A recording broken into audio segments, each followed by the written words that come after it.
is about the importance of the antibodies in protecting birds against IBV.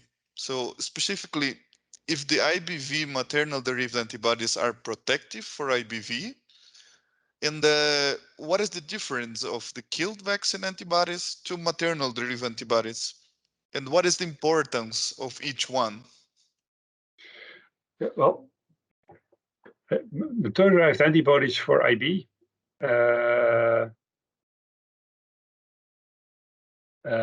you find some papers that they might be able to protect against infection, but I think there are many, many other papers and a lot of experience that MDAs cannot protect against the respiratory replication of IB. And you get a local infection, and that's good, because if that would not be the case, we could also not vaccinate a day of age. The MDAs do give some protection against, well, they can protect against false layers. They can, let's say, protect the oviduct and the nephritis. If the IB starts with respiratory infection, and then you get the viremia, and then it can affect other organs. Well, the other organs can be protected, or at least partially, by the MDAs. So if you have a very early challenge with a nephropathogenic strain, or a strain that can cause false layers, the MDAs are important.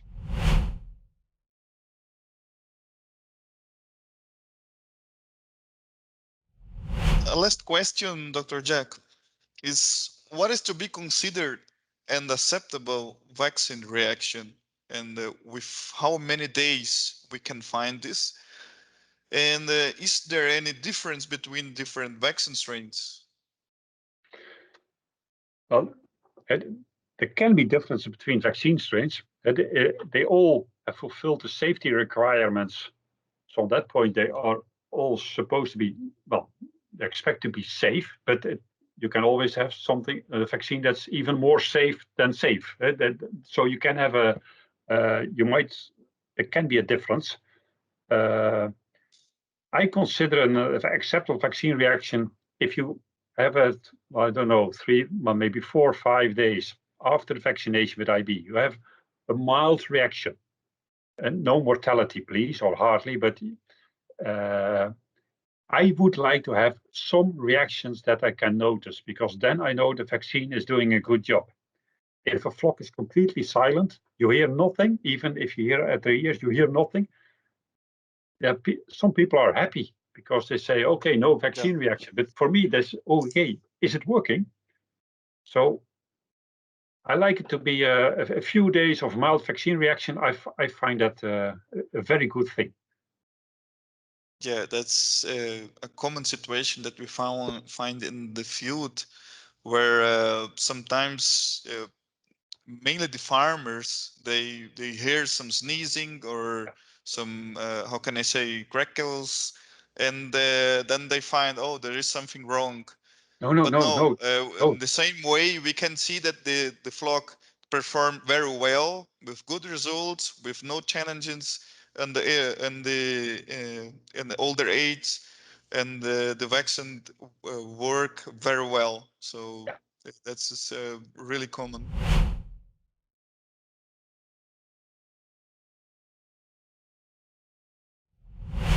Respiratory diseases and mycoplasma never be friends. And now here, if I have this, I should vaccinate, and I have MS. From your experience, how I can make the balance? Okay, first of all, we need to give the vaccine, and second, we know that there is a headache inside of the bird from mycoplasma, like especially MS.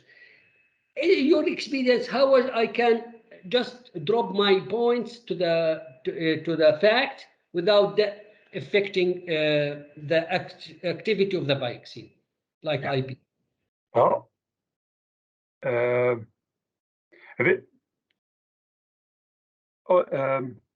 how to put it? Because let's say IB is already complicated. Mycoplasma is not. It's quite complicated as well. So the combination is can be a headache. And in general, not every MS infected flock does have a problem, but we do know And part of the MS infections, well, they are causing a lot of damage. And IB and MS together, 1 + 1 can be 3 or 4. So if you vaccinate, let's say if you have MS positive broilers, and they already have they are spreading it, they are all infected, and then you apply an IB vaccine, your vaccine reaction will go up. Okay? You have more chance that you have even have a clinical problem. You might have aspergillitis, and coli comes in, and then 1 + 1 + 1 is 5. So theoretically, well, you could say, well, for me, sorry, I'm going from left to right, but that's there are a lot of MS infected broilers, but on average, not yet on day 1. And they a certain percent, and there will be vertical transmission. So maybe at day 1, there's maybe a few percent infected, and then in the week after, it might spread more. So if you would vaccinate at day 1, you might have less troubles with MS and IB together than if you vaccinate with IB maybe at 2 or 3 weeks, because then MS has already spread more. How bad it will be, it will really depend also which MS strain is involved. And some of them are more pathogenic than other ones. If you have a pathogenic strain, theoretically, you could say, well, I treat with antibiotics to lower the pressure of MS at the time of my IB vaccination. And then you can more or less separate them. But yeah, this kind of use of antibiotics is not promoted anymore. That doesn't say it cannot be needed in certain areas, but let's say if you look in the future, this will happen less and less and less. So for me, if I know I'm going to get MS infected broilers, I would vaccinate as early as possible to avoid to vaccinate them when most of the birds will not have MS yet. If it's really needed, I would use antibiotics, but I really hope I would be able to avoid it. But it does make your situation more complex. So on that point, theoretically, you would say, let's try to get MS out of our breeders at some point by using, the management, biosecurity, vaccination, try to lower the pressure. That's good for our broilers as well.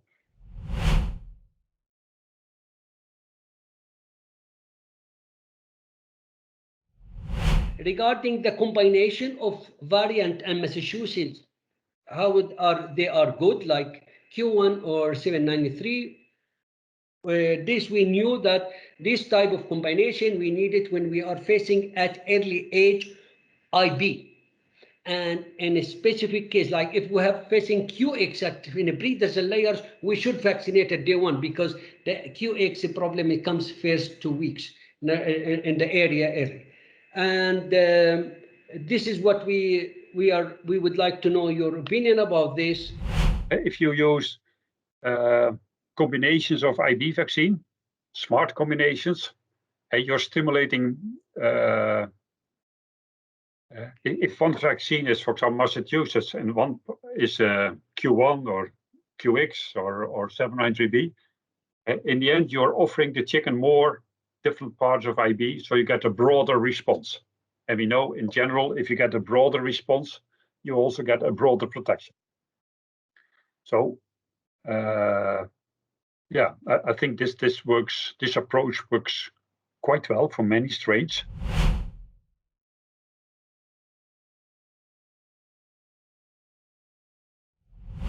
Continue the discussion about ELISA.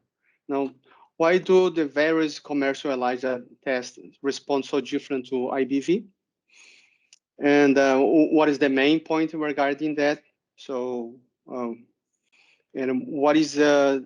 which one would be a one reliable one? So you don't have to tell commercial names, but to just explain it to understand a little bit from this perspective?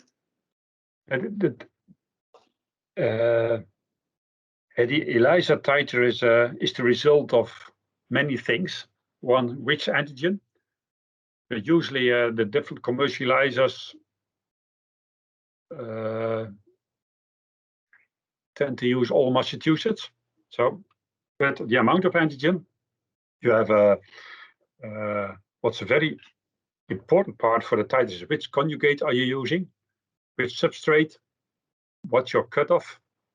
So in the end, you can have the same serum, and you end up with a totally different titer. It can be it could be 200 in this ELISA and maybe 1500 in another one. For me, I've tested quite a number of ELISAs, and with our international ring testing, we see the results of different ELISAs.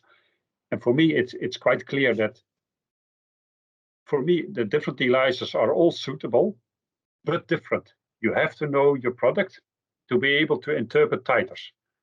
If you have a titer of 400 and the cutoff is 200, or if you have a titer of 400 and the cutoff of 1000, yeah, then it has a different meaning. As long as you know, if you work with one ELISA and you know what's normal, what are the basics for this, what are the baselines for whether you use IDEX or biocheck or IDVET or symbiotics or whatever, it's not that important as long as you know what is, let's say, the normal titer for this ELISA for this kind of birds. And whether the titer is then 800 or 400 or 1500 is not that important. The basics are the same. For any ELISA, if you use an IB vaccine at day one, you might up with a negative ELISA. That's biology. That's not a mistake of the ELISA. And this, you just said that most of them, they are covered with Massachusetts type, and they're saying that my kids respond better to this variant and to that variant. What is your opinion on that? Yeah. Sometimes you do. Let's say if you have Massachusetts only on the plate, there are still a lot of parts which are IB in general. The nuclear protein, a lot of the part what's on the plate is not just Massachusetts, it's IB in general. So it might be that one ELISA is, let's say, perfectly able to detect antibodies against Massachusetts, but for QX, you might need more antibodies before the ELISA becomes positive. What I've seen so far, and we have tested anti-sera of I think more than 15 serotypes, is that the ELISAs are able to detect antibodies against all serotypes. Sometimes I see that one ELISA is doing a better job in one serum, but then with another serum, it might sometimes be the other way around. So for me, if there is a real field challenge and the birds are well responding, I think any ELISA, commercial ELISA which are on the market, will be able to detect it. And sometimes maybe a little bit slower or not, but they will not miss big infections.